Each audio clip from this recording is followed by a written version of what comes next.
할렐루야. 우리 백분들과 잠시 인사 나누겠습니다. 당신의 모습에서 예수님의 얼굴을 봅니다. 당신의 모습에서 예수님의 얼굴을 봅니다. 당신이 있어서 참 행복합니다. 참 잘 오셨습니다. 할렐루야. 하나님께서 우리에게 주신 큰 은혜, 큰 축복이 있다면 그것은 우리에게 믿음을 주셨다라는 것입니다.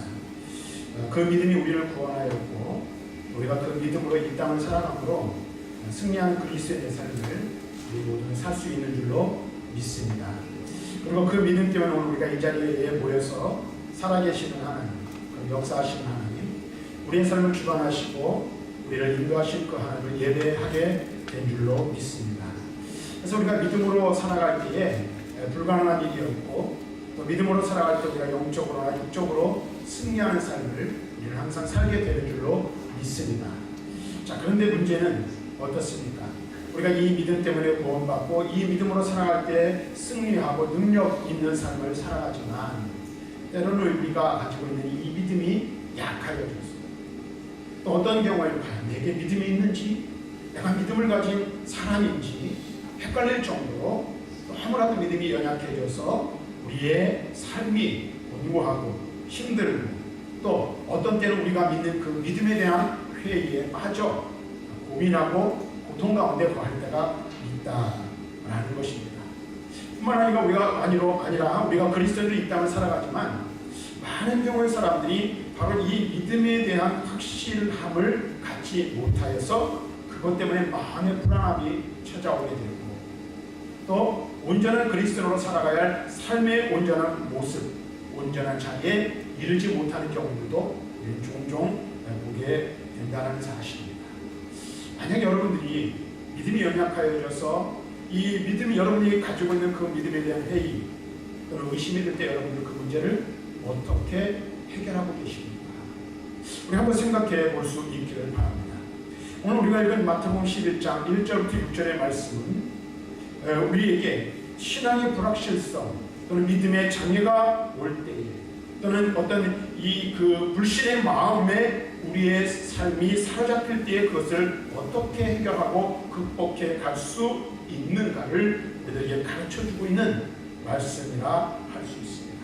그래서 오늘 우리가 잘 아는 말씀이지만 본문의 말씀을 함께 살펴봄을 통해서 우리의 믿음의 문제도 다시 한번 점검해보고 어떻게 우리가 신앙생활하는 것이 보다 더 믿음의 확신에 찬 삶을 살아갈 수 있는 것인지를 우리가 말씀을 통해서 문제 해답을 얻기를 바랍니다. 오늘 우리가 읽은 말씀 1절부터 읽었습니다만 2절부터 6절에 있는 말씀을 가지고 오늘 말씀을 전하려고 합니다. 특별히 이제 12월 달은 복음의 달이라고 우리가 교회에서 정하여놓고 한 달을 보냈는데 이제 12월 한 달 동안에는 바로 예수 그리스도의 탄생, 이 땅에 오심과 관련하여 말씀을 전하려고 합니다. 특별히 오늘 우리가 읽은 이 말씀 보면 2절에 보면 이렇게 시작합니다. 요한이 옥에서 그리스도께서 하신 일을 듣고 제자들을 보내어 라는 말씀으로 오늘 본문이 시작되는 것을 볼 수가 있습니다. 지금 세례 요한, 여기서 말하는 요한은 세례 요한인데 세례 요한은 지금 어디에 있습니까? 감옥에 갇혀 있는 상태임을 우리는 알 수가 있습니다. 그런데 이 세례 요한이 이 본래 어떤 사람인지 우리는 살펴볼 필요가 있습니다. 그래서 먼저 세례 요한이 누구인지를 우리가 간략하게 한번 살펴보기를 원하는데요. 우리가 성경을 볼 때 요한은 나기 전부터 하나님의 택하심을 입은 사람이었음을 우리는 알 수가 있습니다. 또한 그는 예수님보다 먼저 보내심을 받아 광야에서 괴계의 세례를 베풀므로 예수 그리스도의 사역의 일을 예비하는 역할을 맡아 그 역할을 충실하게 감당한 사람이었음을 또한 우리는 너무나도 잘 압니다. 그러면 이렇게 예수님이 오시기 전 하나님의 택하심을 받아 왔을 뿐만 아니라 그는 경건한 믿음의 가정에서 태어나고 아마 우리가 성경에 기록되어 있지 않지만 경건한 믿음의 훈련을 받으며 자라는 것이 틀림이 없습니다. 우리가 잘 아는 대로 그의 아버지는 누구이죠? 사가랴로 당시의 제사장이었으며 그의 어머니는 엘리사벳으로 오랫동안 아이가 없었으나 기도로 세례 요한을 잉태할 수 있는 은혜를 받은 사람이었습니다. 그래서 누가복음 1장 5절부터 6절에 보면 이렇게 말하죠. 유대왕 헤롯 때에 아비야 반열의 제사장 한 사람이 있었으니 이름은 사가랴. 그의 아내는 아론의 자손이 이름을 엘리사벳이라. 이 두 사람이 하나님 앞에서 의인이니 주의 모든 계명과 규례대로 흠없이 행하더라 라고 말하고 있습니다. 여기서 요한의 가문에 대한 몇 가지 특징을 알 수 있는데, 요한의 아버지인 사가랴도 그의 어머니인 엘리사벳도 다 누구의 어떤 지파예요? 레위 지파, 제사장의 가문이었음을 알 수가 있습니다. 그리고 이 사람들에 대해서 평가하기를 그들은 하나님 앞에서 의인이라고 말하고 있고, 모든 계명과 규례를 흠없이 지켜 행했던 사람들이라고 말하고 있는 것을 우리는 알 수가 있습니다. 다시 말하면 세례 요한이 태어난 그 집안은 어떤 집안이에요? 경건하고 의로운 집안. 오늘날 말하면 믿음이 좋은 집안이었다는 사실을 알 수가 있어요. 뿐만 아니라 예수님께서도 오늘 우리가 읽질 않았지만 11절 말씀에 보면 요한을 가르쳐 뭐라고 말씀하시냐면, 여자가 낳은 자 중 세례 요한보다 더 큰 이가 일어남이 없다 할 정도로 세례 요한은 예수님께서 인정해 주시고 칭찬하신 것을 우리가 알 수가 있습니다. 앞에서 말씀드린 대로 세례 요한은 예수님의 길을 예배하는 자로 이 땅에 와서 예수 그리스도에 대하여 확실한 믿음을 가지고 지금까지 증거하여 왔음을 우리는 성경을 통해서 알 수가 있죠. 그럼 광야에서 예수님을 보고는 뭐라고 고백합니까? 요한복음 1장 29절 말씀을 보니까 이튿날 요한이 예수께서 자기에게로 나오심을 보고 이르되, 보라, 세상 죄를 지고 가는 하나님의 어린 양이로다. 또 36절에서는 예수께서 건지심을 보고 말하되, 보라, 하나님의 어린 양이로다 하고 증거하고 있음을 우리는 볼 수가 있습니다. 또한 예수 그리스도에 대해서 뭐라고 평가를 하냐면, 누가복음 3장 16절 말씀에 보니까 요한이 모든 사람에게 대답하여 이르되, 나는 물론 너희에게 세례를 베풀거니와 나보다 능력이 많으신 이가 오시나니 나는 그의 신발끈을 풀기도 감당하지 못하겠노라. 그는 성령과 불로 너희에게 세례를 베푸실 것이요 라고 말씀하고 있는 것을 보게 됩니다. 이 세례 요한은 하나님께서 택하신 그 택하심의 목적에 따라 경건하고 의로운 집안에서 태어났을 뿐만 아니라 그의 삶이 하나님 앞에서 하나님이 주신 사명에 충실한 자였음을 우리는 알 수 있다라는 것입니다. 그런데 그러한 세례 요한이 지금 헤롯에 의해 감옥에 갇히게 되었어요. 이 요한이 죄가 있어서 갇힌 게 아니지요. 세례 요한은 선지자로서 하나님의 말씀을 전하고 죄악을 지적하고 책망하는 역할을 감당했습니다. 그래서 이 일이 못마땅해서 헤롯은 어떻게 헤롯의 죄악을 지적하고 있는 세례 요한을 옥에 가두게 된 것입니다. 여러분 한번 보세요. 사명을 가지고 강에서 진리를 외치는 삶을 살았어요. 그런데 그 대가, 그 결과가 지금 무엇입니까? 요한에게 옥에 갇히고 마른 것입니다. 지금까지 하나님의 뜻하신 말을 따라 자신이 이 땅에 태어났고 또 오실 메시아의 길을 예배하는 그 사명이 자기에게 있음을 알아 예수 그리스도를 메시아, 예수님을 그리스도라 증거하고 살아왔습니다. 선지자로서의 삶을 살았어요. 그런데 그때 그에게 닥친 일은 감옥에 갇히게 되었다라는 것입니다. 성경은 그 부분에 대해서 요한의 심정이라든지 요한의 어떤 이 마음의 상태를 기록하고 있지는 않지만 아마도 그때의 마음에 해가 들지 않았는가 하는 생각을 할 수가 있는 것입니다. 왜 그랬을까요?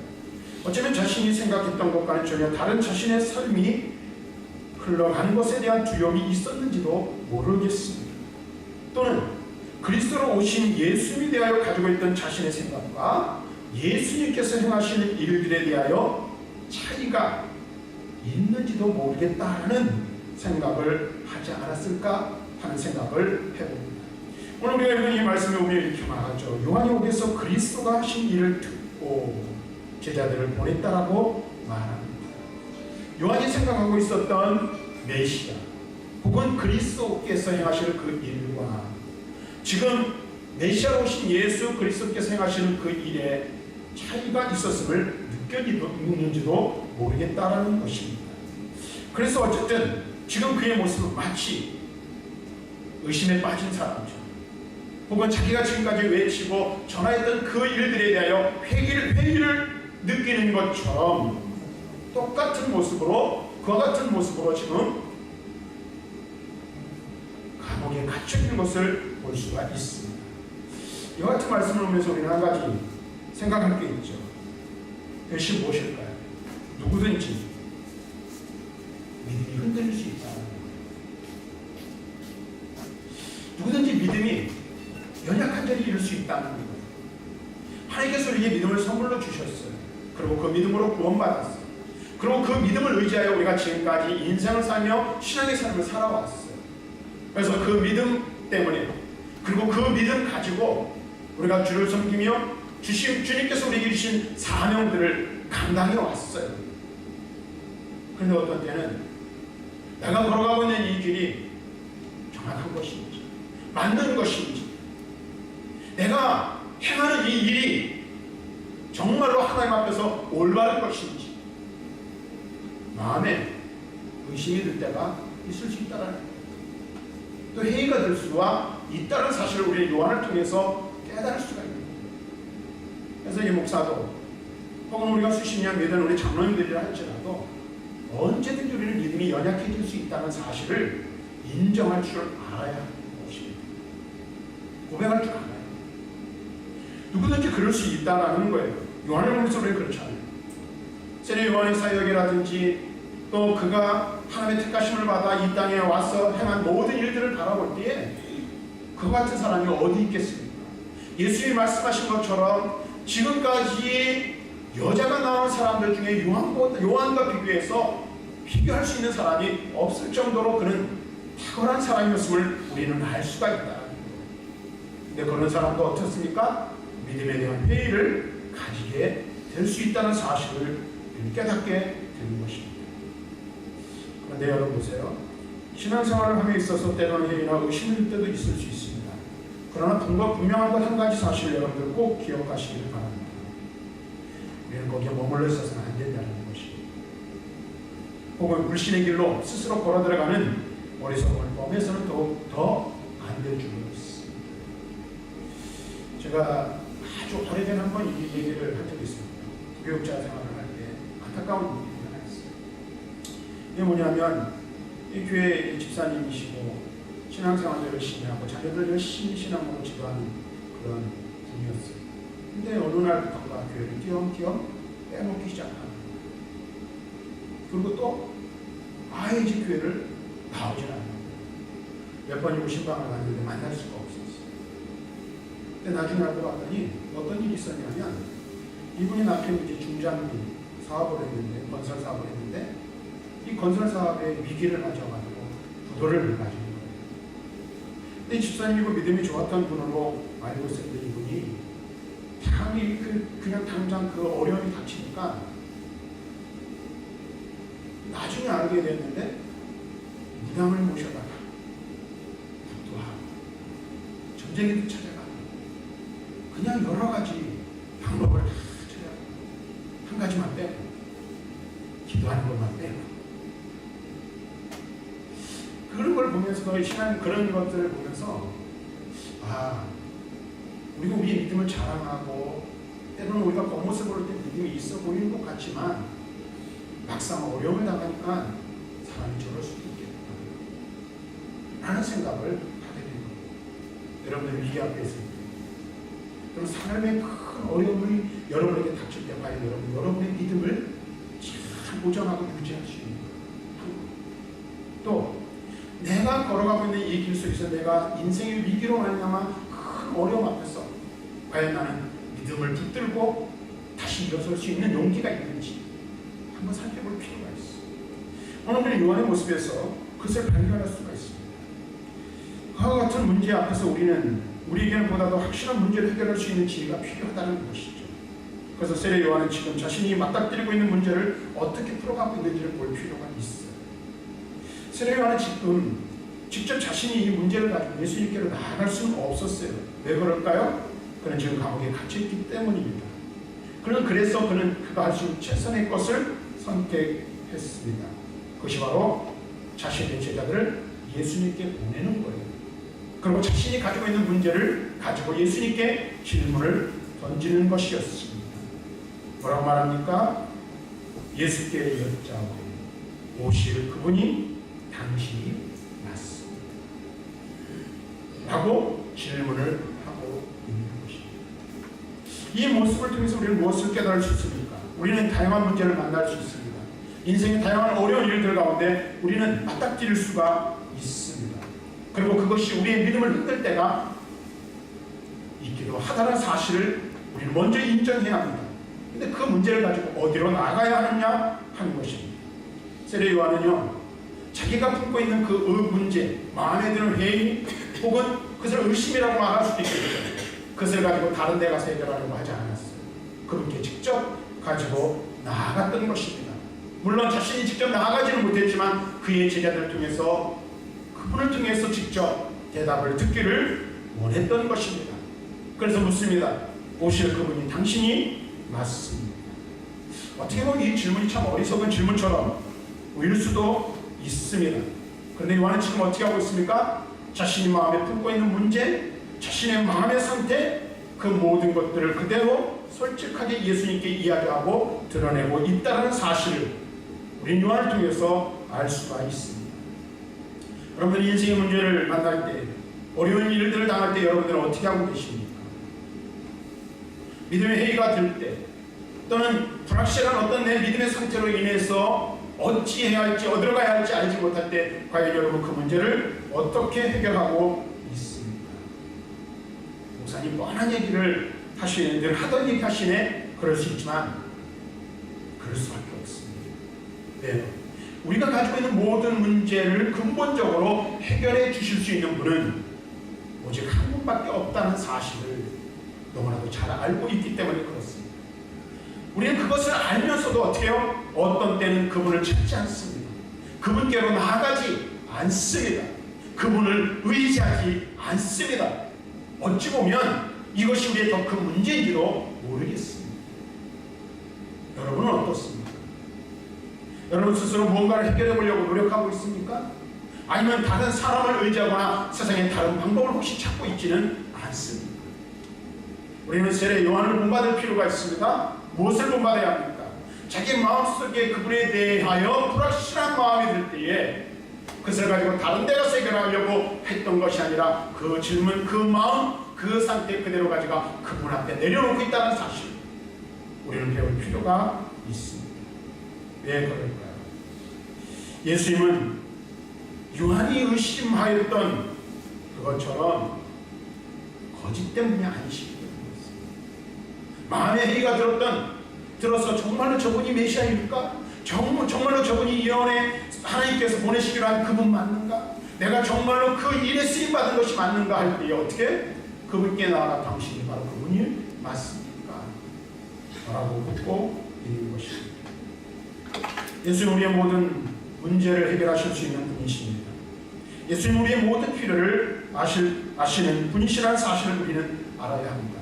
그리고 그분은 우리의 모든 것들을 해결해 주실 수 있는 유일한 분이라는 사실을 꼭 기억하시기를 바랍니다. 그래서 요한이 그의 제자들에게 보내어 질문을 던진 것처럼 우리도 예수님께로 나아갈 때에 그분께서 주시는 은혜를 통하여 우리가 가지고 있는 모든 문제를 해결하게 될 줄로 믿습니다. 사랑하는 여러분, 예수님께서 자신을 찾아와 그의 선생을 대신하여 예수님께 문제를 내어놓는 요한의 제자들에게 이렇게 대답을 합니다. 뭐라고 대답합니까? 4절 말씀을 보십시오. 예수께서 대답하여 이르시되 너희가 가서 듣고 보는 것을 요한에게 알려주어라. 뭐라고 말하고 있어요? 지금 너희 눈으로 보고 있는 것, 너희 귀로 듣고 있는 그것을 요한에게 가서 그대로 이야기하라고 예수님께서 말씀하고 있는 것입니다. 예수님께서 문제를 내놓는 요한의 제자들에게 예수님께서는 이사야 6장 1절부터 3절의 말씀이 자신을 통하여 그대로 이루어졌음을 말씀하고 있는 것입니다. 성경에 예언된 그 말씀이 그대로 이루어졌으니 너희가 본 그대로 가서 그것을 전하라고 말씀하고 있습니다. 예수님께서는 다른 말씀을 하시지 않으셨습니다. 다른 대답을 하시지 않으셨습니다. 그분이 행하시는 그 일을 보고 성경에 말씀하는 것이 그대로 이루어지고 있다는 사실을 보고 전하라고 말씀하고 있습니다. 특별히 5절에 나오는 6가지의 표적은 여러분들이 주목할 필요가 있는데요. 구약의 메시아의 신입장처럼 메시아, 곧 그리스도가 오시면 하실 일이었다는 사실을 주목할 필요가 있습니다. 요는 아직도 그는 하나님의 선지자로 부르심을 받았지만 기적을 행하지 못했습니다. 그러나 예수님께서는 친히 이 땅에 오셔서 어떻게 하셨습니까? 병든 자, 연약한 자들에게 이적을 베풀어 주셨습니다. 이사야 61장의 말씀은 오실 메시아에 대한 예언의 말씀으로 지금 그 예언이 요한과 그의 제자들이 보는 바와 같이 예수님에 의하여 그대로 성취되어지고 있음을 말씀해 주고 있는 것입니다. 그럼 우리 예언에 예언되어져 있는 그 말씀처럼 그대로 성취되는 그것을 보고 요한에게 가서 듣고 온 바를 전하라고 말씀하고 있는 것입니다. 이것은 지금 예수님께서 말씀하신 예언을 성취하는 것을 알리라는 것이기도 하지만 다른 하나는 구원자이신 예수님을 만나야 한다는 사실을 우리들에게 또한 알려주고 있습니다. 여러분, 우리가 신앙생활을 하면서 특별히 우리가 우리의 구원의 문제에 있어서 가장 중요한 것이 무엇입니까? 먼저는 구원의 주 예수 그리스도를 만나야 할 줄로 믿습니다. 그분을 만나야 돼요. 그래야 믿을 수 있어요. 이 부분에 대해서는 참 할 말이 많이 있죠. 여러분 스스로 한번 생각해 보십시오. 주님을 만난 적이 혹시 있으십니까? 주님을 경험해 보셨습니까? 구원자 예수 그리스도께서 여러분 가운데 역사하시고 여러분을 붙드시고 여러분과 함께 하시는 사실을 알고 있습니다. 삶을 경험하고 있는지 한번 생각해 보시기를 바랍니다. 주님을 만나게 됐지만 그분과 깊은 교제를 나누지 못해서 주님은 한참 멀어져 있지만 날마다 그분과 동행하는 삶을 살고 있는지 우리 자신을 다시 한번 좀 돌아볼 필요가 있습니다.